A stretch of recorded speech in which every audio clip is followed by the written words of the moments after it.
Greetings and welcome to a month-long interrupted episode of the Planetary Persuader. I'm Cosmic Kev, your host. I don't think we've been on the air since the 15th of February. So the 8th was the last one that we did. And, we had some done. It's not to say they weren't done, but they never got aired in a timely manner, So we've had a new moon, and we've had a full moon and a new moon since the last time we talked. So we had all kinds of things happen. We had the super moon in Magha Nakshatra on the 19th of February. And then we had this new moon in Purva Bhadrapada, or Purva Bhadra, on the 6th, that, or new moon in Pisces in Western astrology. It was an Aquarius in Vedic on Ash Wednesday. And, we've had daylight savings time this week, and everything's just kind of messed with us. And so here we are starting after this new moon in a week where we're going to have a full moon. And the full moon is happening on Wednesday morning, or rather Wednesday evening, I should say, at 6:43 p.m. So at 6:43 p.m. on Wednesday, we're going to have a full moon in the Uttara Falguni Nakshatra. Uttara Falguni is 1/4 in Leo, but 3/4 in Virgo. It's like 6 degrees Virgo, where this moon happens in the sidereal zodiac. But in the Western tropical zodiac, we say it's 0 degrees Libra. So, and that day also, the 20th, is when the sun moves into tropical zodiac Aries. It's still in Pisces in the sidereal zodiac astronomically, but tropical zodiac will have sun moving into Aries on the 20th at 2:59 p.m. Pacific Daylight Time, so that's known as the vernal equinox. Vernal because everything's all green, and it is. Everything's all green and happy now, and there's flowers out, and there's a big snowpack here in Northern California. It's just incredibly beautiful and delicious. Shasta, the Coast Ranges, the Southern Cascades, Lassen, and Medicine Mountain, and even in the Northern Sierra Buttes, and everything, even the Yosemite area and Southern Sierra have a pretty good amount of snow. Astrologically speaking, so what do we got this week? Well, we have Mercury retrograde still. Mercury's retrograde in Pisces. And it's actually in the sidereal zodiac, going to kind of briefly go into the Aquarius constellation. But in Western astrology, it's, we call it Pisces. And we also have, that's about it, really. In the sidereal, though, zodiac, we've had a nodal change where it went back into Sagittarius Gemini. So we have Sagittarius K2, or South Node, and Rahu, North Node, is now in Gemini. And so watch, communication issues are especially emphasized, between Mercury retrograde and the squaring off with the North Node in Gemini, and even the somewhat squaring off too of the South Node in Sagittarius. Well, it's a Jupiter thing, So what I've heard is because Jupiter is even going to move into sidereal Sagittarius, so in both systems. It'll be in Sagittarius for a few weeks, and it's in kind of the knot of what we call a Gandanta between Scorpio and Sagittarius. And what happens is there's a lot of resistance, but if you take a spiritual path, you're going to be okay. And that's the thing. It's just stay with your practice, stay with the meditation, stay with doing good works, helping others, and just, not getting angry or mad at people or involved in nitpicky, crazy politics. It just focuses on one aspect of something or other, and everything will be good. Everything's going to be great. Anyhow, with that said, and that was a lot, we're going to start out with our good friend Aries. So, greetings, Aries. Welcome to your horoscope. So nice to have you back. Well, Mars is in Taurus, okay? So, Mars in Taurus, it's the bridge builder, and it's in your second house. So, at worst, it's like aggressive conversations. At best, it's like you're selling your tools, and you're making money by getting rid of things you don't need any longer. It could even be things involving male members of the family, or even your extended family, because a lot of times family issues get put in the second house as well. Uranus is also in Taurus at this time, so you're kind of relieved not to have Uranus in the first house anymore. But in the second house, it's like money comes and goes really quickly. It's very unpredictable at this time, so we really want you to look at your finances, take a more serious look at that, and just take note of what's working for you. A lot of career stuff. Some of you are getting squares from Pluto and Saturn, and so it's not an easy time. It's just like, calm down, relax. It could be worse. All right. Okay. Well, greetings, Taurus. Welcome to your horoscope. Well, you talk about a time in your life where you're really independent now, and you're kind of like on your own in so many ways. Both Uranus and Mars emphasize independence in some way. Now, I've heard some astrologers say, Western astrologers say, that Uranus and Taurus is really difficult. And we can look back to World War II, and we can verify, yeah, that was pretty tough. That was some pretty horrific things. But what I like to do is look at the positive, and it's like some of the programs by the Conservation Corps, the Civil Conservation Corps, the CCC, where we're doing projects to build trails, help people restore overgrazed, overforested areas, and really doing the work to help Mother Earth. That is the bomb right now, and if that's where your focus is, you're going to have good success. Things are going to be better for you, and so we want that, and adding some art and beauty to your workplace, going the higher road in spite of any difficulties.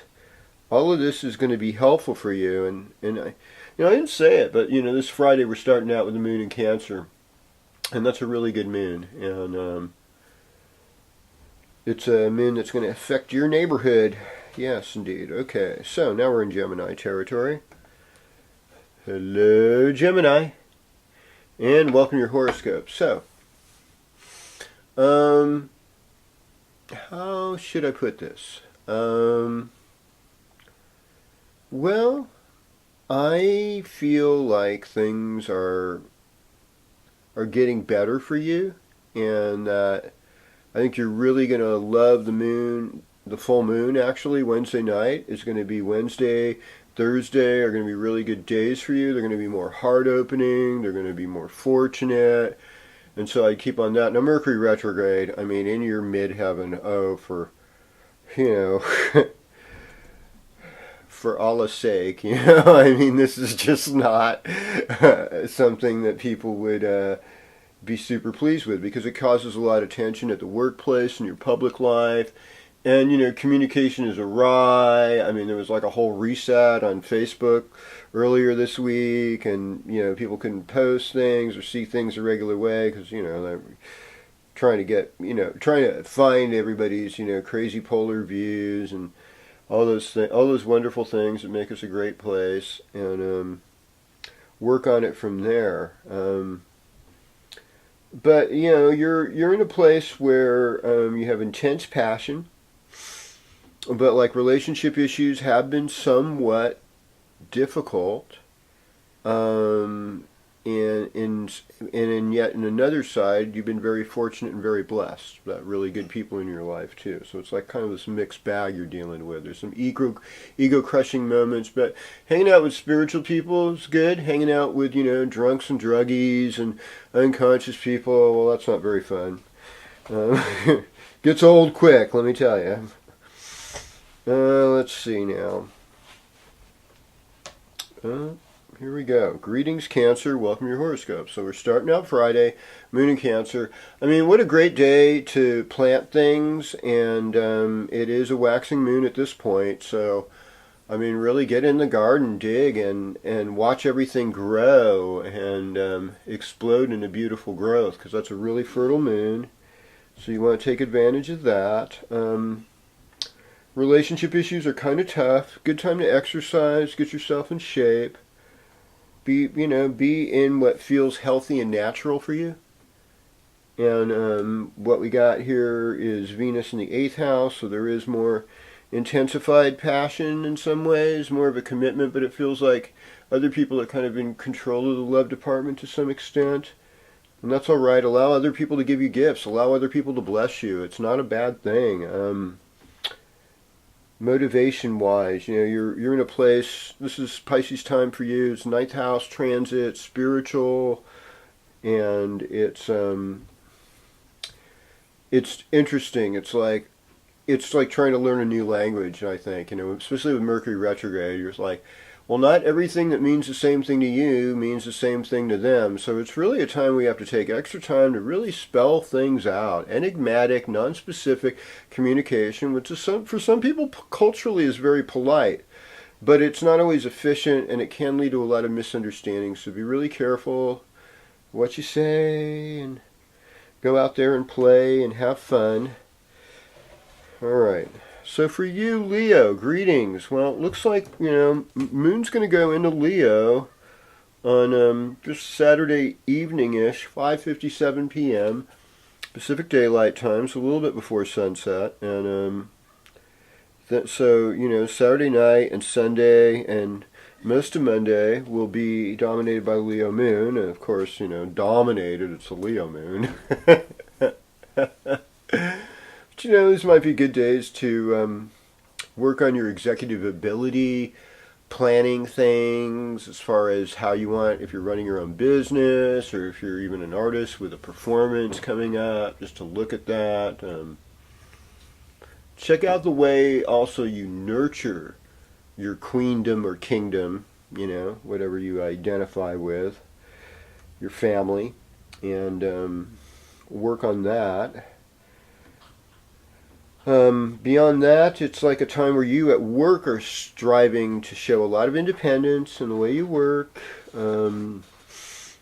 Relationship issues, are not going to be as focused as much by the end of this week, because Sun's moving into your 9th house, and that's going to make it so that you're really focused on your spiritual life, travel, education, helping other people too, doing something with a higher cause and a higher vibration. So we want to keep that going. Okay. My good friend Virgo. Greetings, Virgo. Welcome to your horoscope. So, back to where you were. I know, that was fun. So for Virgo, it's Mercury retrograde thing is really affecting you in relationships, especially if you had a past relationship or marriage that you've been estranged from. You're going to be looking and reminiscing about that much more, and I think even with the nodal shift in the Vedic, there's going to be this tendency to look more at what your love life and your social life is like, and what kind of balance that had, and how, even working with your children, what that created, and trying to build better relationships. You're also kind of working on solid transformational ways of being creative and opening your heart and that stuff is really good. And I mean, Jupiter's starting to get close enough, to that fifth house as the weeks are going, that it's going to be this hint at, how are you going to open your heart more? I know you feel at home with certain things, but what really makes you open your heart? Yeah, and Moon is going to be in Virgo. What is that? Monday night, it looks like, through till Wednesday night. So Monday night to Wednesday night, basically. Moon Virgo. Okay, so greetings Libra, and welcome to your horoscope. So if you're a Libra born like on the 23rd of September, this full moon is going to be like right smack dab on your sun sign. So you'll be feeling emotions, you'll be feeling kind of like the highs and lows of the day when we get to Wednesday. But there's also this kind of focus too of like, who am I serving? How am I helping the world? How can I be kinder and better at what I'm doing? And we still have Venus in Aquarius, but Venus is going to move into Pisces next week. So, Venus is on this roll, and it's been a pretty good place for you where it's really opened up your heart. But from that, you need to take it into the community, and it's like love is service, and I think that's a lot about what this full moon is about too, is love being service, because in the Vedic system, this full moon in Uttara Falguni is about being a better lover, basically, and being someone who's open to the truth, open to being consistent, and to being accommodating. And it has a lot to do with the ruling deity of Aryaman in Hindi philosophy, and it's something to look at. But I think all for the most part, there's a lot of joy, and there's a lot of moving forward. When does the moon go into Libra? Yeah, that's a good question. It happens at 6:28 p.m. and then it's full at 6:43 p.m. So it's just like barely in there. It's like 9 minutes or seconds, into Libra. It's just 0 degrees. So, even people born September 22nd will be feeling this strongly too. All right, hello Scorpio. Welcome to your horoscope. So nice to be back with you again. It's like time now is to be able to, you'll see a lot of independence coming from your partner or relationship, and you just got to be chill with that. That's just part of the deal, and that's okay. And you know what? Because your whole love life is going to improve so much next week that you'll look at the last few weeks and go, oh yeah, it just seemed like it was such a miss, but now it's like I'm kind of like a hit, and so things are about to get a lot better. But the kind of relationships you're going to likely to get into over the next 7 years are going to be only the unusual ones. Yeah, you date the weird ones.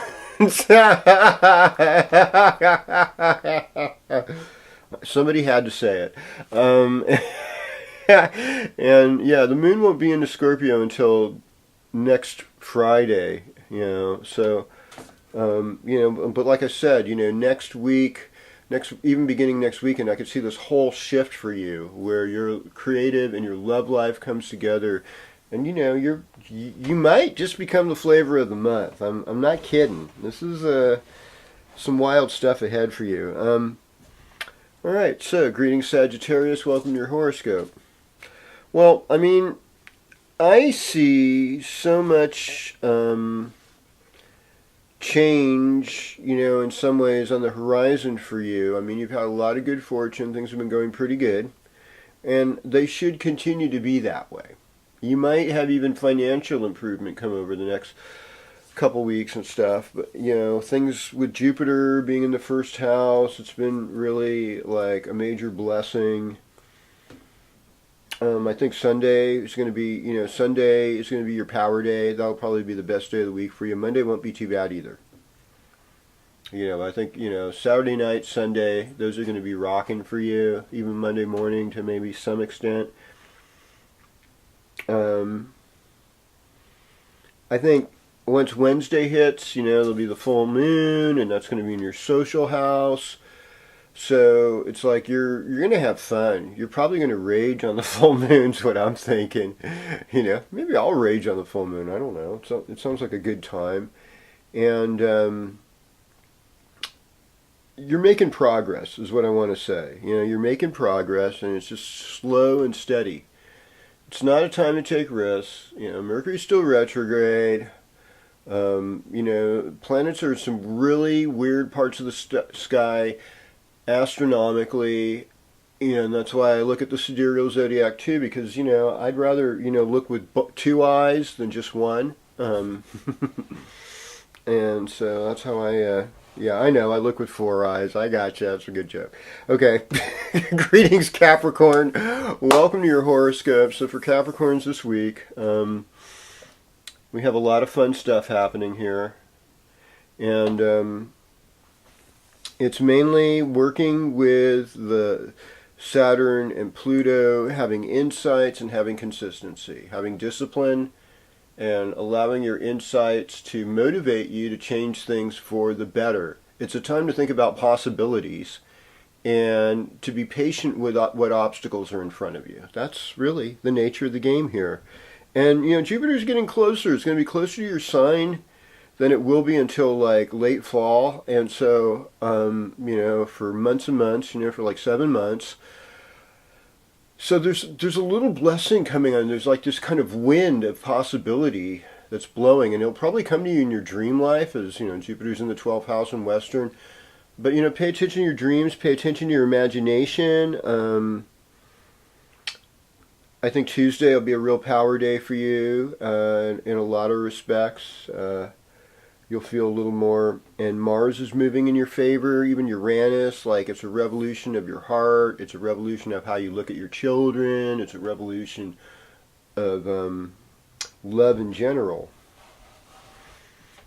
And greetings, Aquarius. Welcome to your horoscope. So for you, it's like, hey, how can we move our loving intention, which is for everybody to be happy? I love that. I want everybody to be happy. I want everybody to get their needs met. I don't want people. I think a lot of the bad people, if they have their real needs met, their core needs met, which are, the more sattvic ones, that we'd be nurtured, that we'd be honest, that we'd be working on generosity and gratitude, those kind of things, that will make you way happier. Even if you get the toy you want and the love you want, that stuff doesn't satisfy for a very long time. Or if you're looking for revenge and just beating on people or whatever, that stuff is terrible. It's just going to drag you down. You don't want to do that.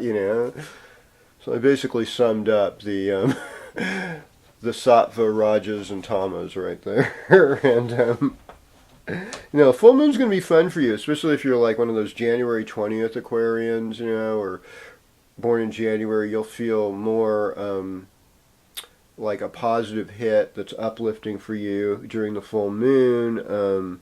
Weekend could be kind of romantic too, especially Saturday night, Sunday with the moon in Leo, 7th house for you. All right, so greetings, Pisces. We're winding this thing up.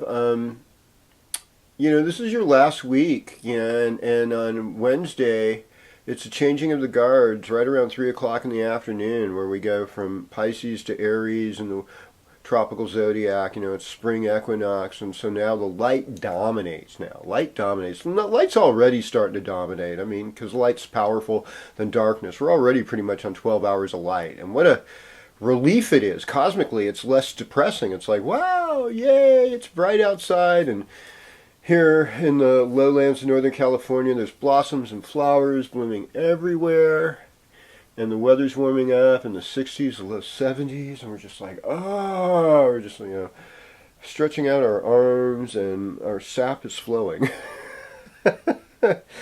And, Venus in the 12th house is kind of like this nice place, for a good night's sleep, and if you do have a loved one, it can be a nice place in the bedroom. And You have unusual friends. Maybe you've had to go in a unusual neighborhood or moving situation, and Mercury retrograde. I don't know. Like Mercury retrograde in Pisces is said to be, debilitating, and I mean, Mercury in Pisces is debilitated, but retrograde can almost act like exalted in a way. So it's like slow down and look at specifics, and address specifics in an honest, non-hurtful way, and things are going to go great. And I'm so glad to be with you this week again. It's been a while, and you're all really important to me, and I thank you. And for those who commented on it, hey, thanks. Comment and share. We're going to do this again next week. Planetary Persuader, Cosmic Kev, your host. I'm out.